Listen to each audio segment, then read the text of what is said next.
why this, why now? Why is this the time for this? But before we get to the why this, why now, is I want to talk about what this is not, okay? Because whenever I start talking about it, you may jump to the conclusion and say, oh yeah, I already know what that is. And the fact is that you may not know exactly what it is, because it is really sort of a groundbreaking technology that we're able to provide to our customers. So the first thing that people start to think it is, oh, you're talking about doing things by putting things on people's phones. It must be mobile wallet.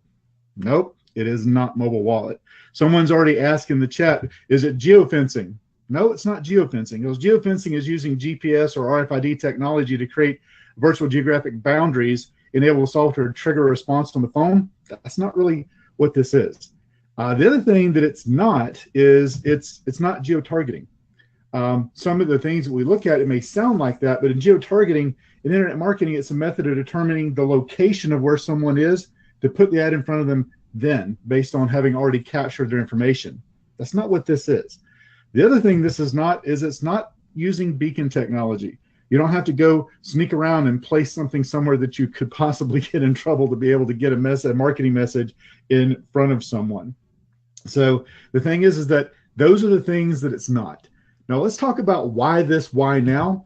Well, the fact is that when you look at the number of smartphone users in the United States from 2010 to what the forecast into 2022, it's only going to increase. Our use of the mobile phone has become we've become so attached to it that we just about can't do without it.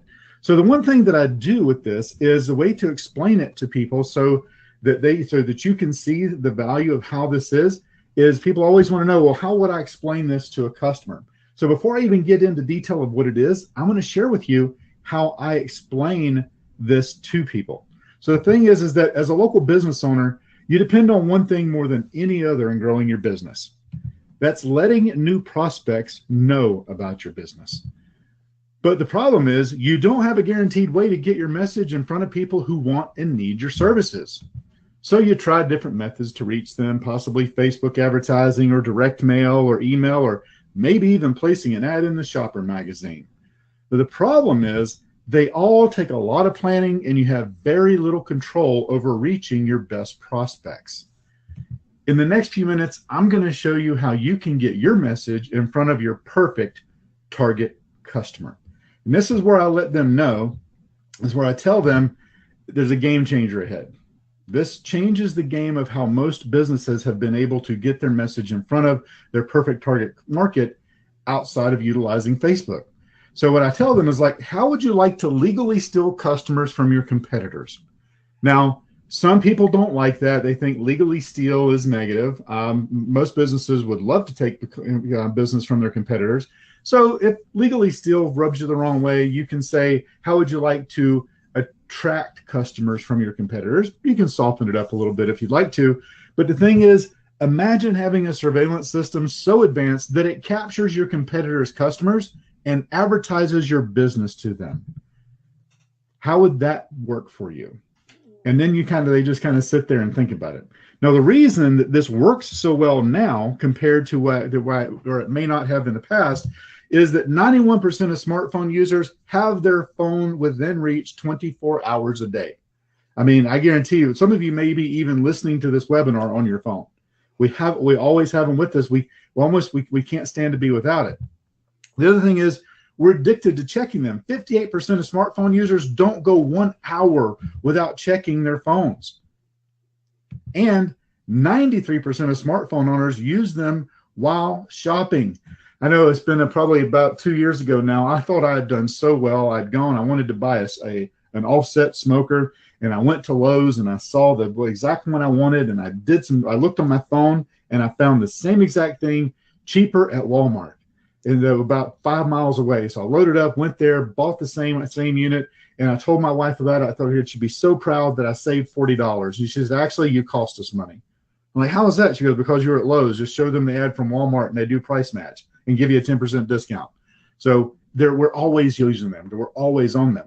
And the fact is that no matter where we go, we have them with us, whether we're shopping, whether we're dining, whether we're looking for a new car, we always have our phones with us.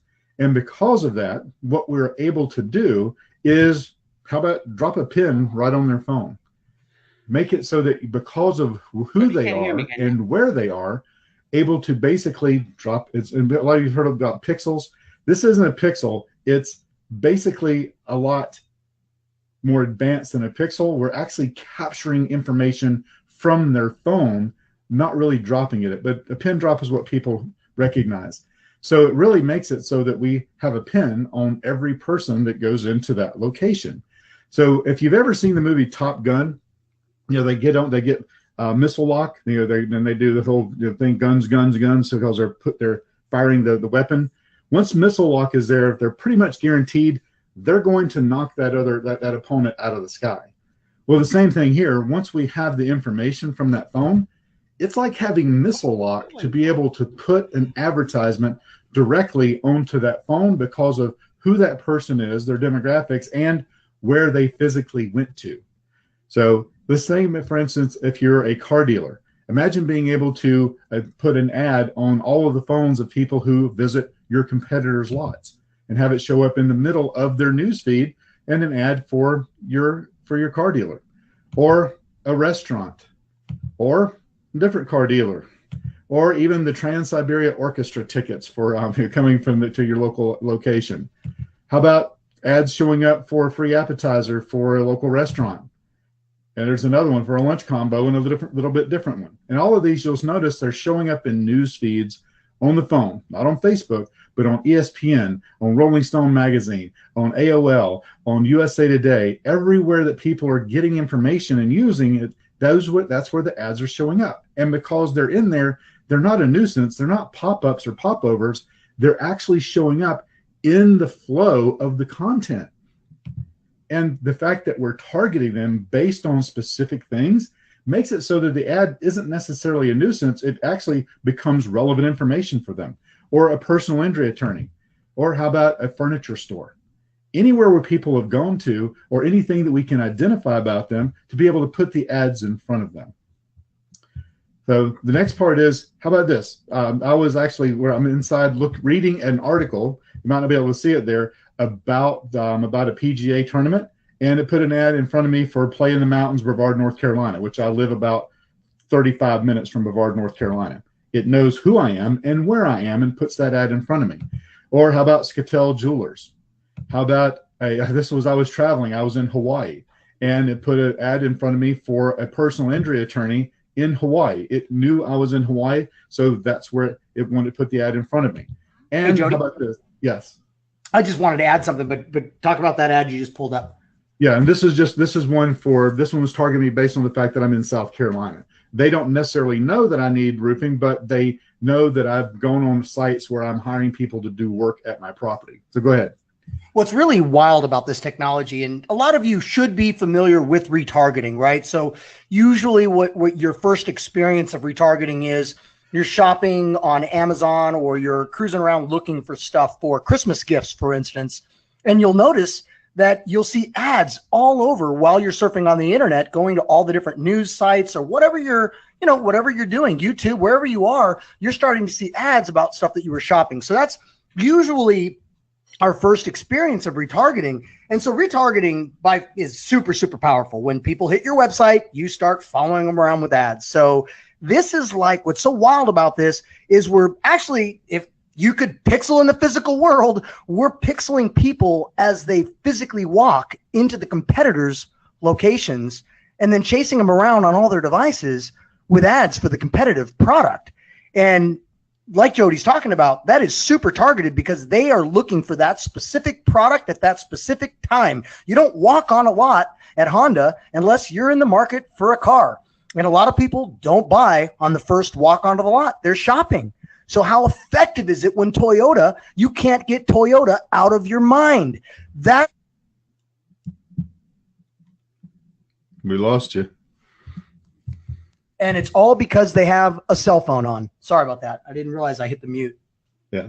And the other thing is, with that, like I said, it's what you said that you're going a lot. Imagine there's also people that go to car dealerships, if we're talking about that, when they're not open because they don't want to be hassled by salespeople. So imagine being able to also capture them when they're there looking at cars on an off time as well. So there's a number of ways you can do that. Though it is actually capturing it based on who they are and where they are.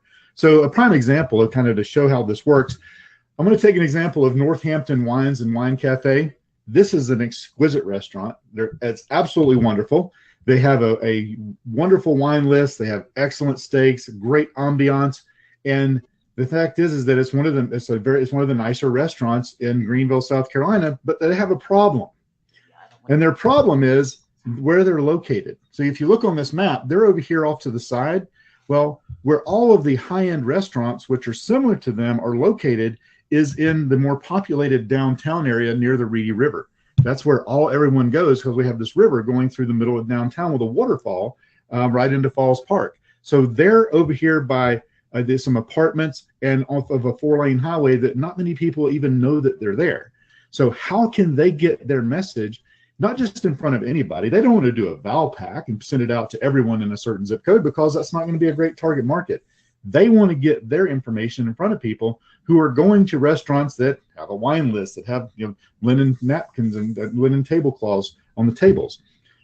So what they're able to do is target people who go to Rick Irwin's or the Lazy Goat or Larkin's on the River or Sobeys on the side, and have it so that their ads start showing up. Now, they're probably not going to bring them from those restaurants tonight, but because they've been to those restaurants, they can get their ads in front of them and bring them on a different night.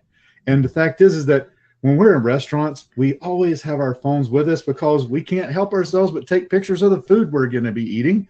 So imagine you're at the Lazy Goat and you're sitting there, and either while you're there or the next day, you start seeing ads for Northampton Wines. But not only seeing it on your phone, you start seeing ads for Northampton Wines on your tablet, on your desktop computer, even your work computer. So we're able to link that based on some information that we're able to capture off of the phone. And they're able to start basically bringing people in from there. So you have the Lazy Goat, bring those over to Northampton, or from Sobeys on the side, or from Larkin's on the River, or from Rick Irwin's West End Grill, and bring them straight over to Northampton Wine and Dine because of who they are and where they went. Not based on anything they've ever looked for. We're not doing it because they searched for a high-end restaurant. We're not telling them we're going to get you on the first page of Google. We're telling them we're going to get your ads in front of people who are already in the market for your product or service.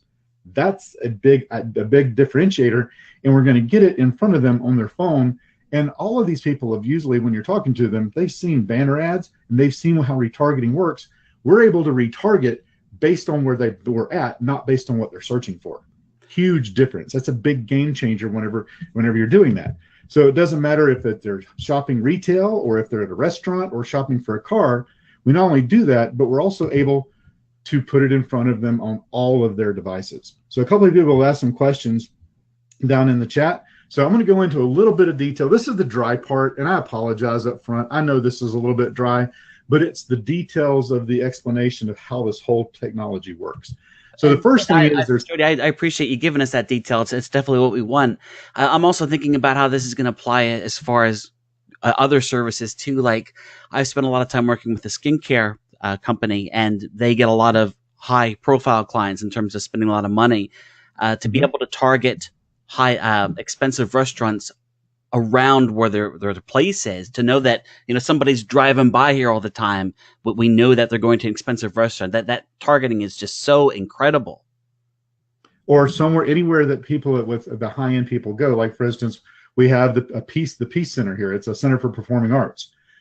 Those people have disposable income. Yeah, of course. I'm sorry. Yeah, of course.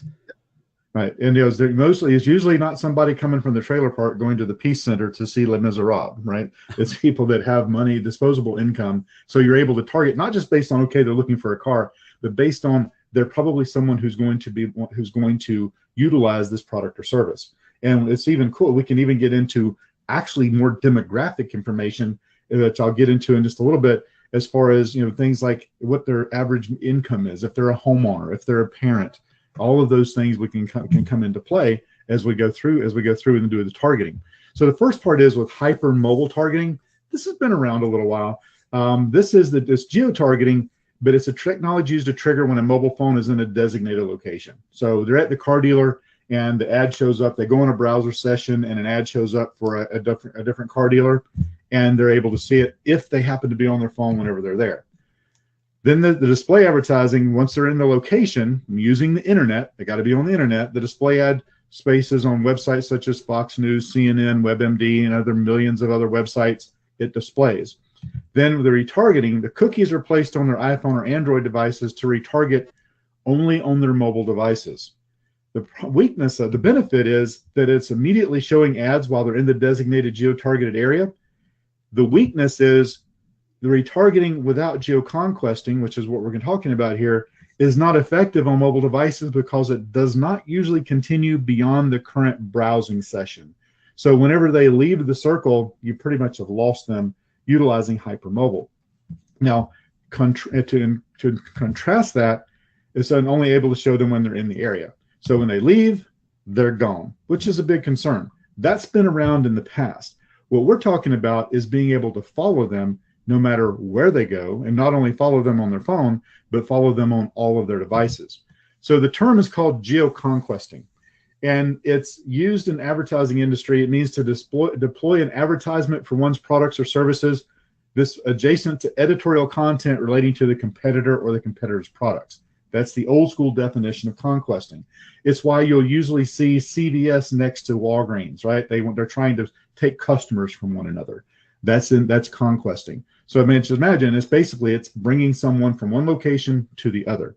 So the difference is in how geoconquesting works is it's a geo-targeted technology used to trigger the idea of it happens on an application that resides on their phone, and we're able to retrieve their advertising ID. That's the magic here.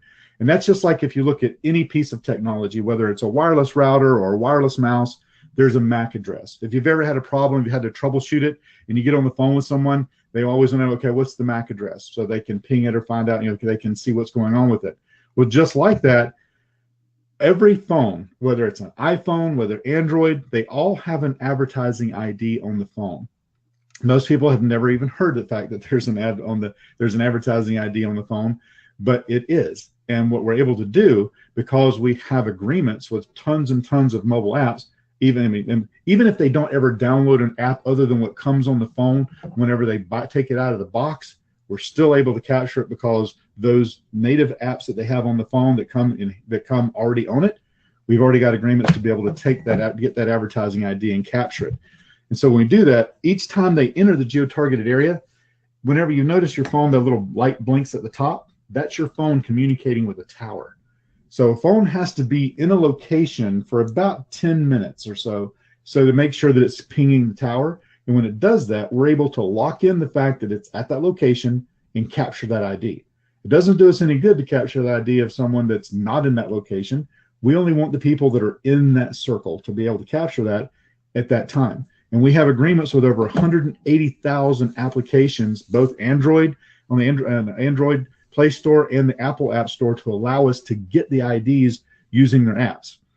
Even like Google Maps, for instance, most every phone has that on there. We're able to capture it. Now, the cool part of this is, that isn't cool enough, is cross-device retargeting.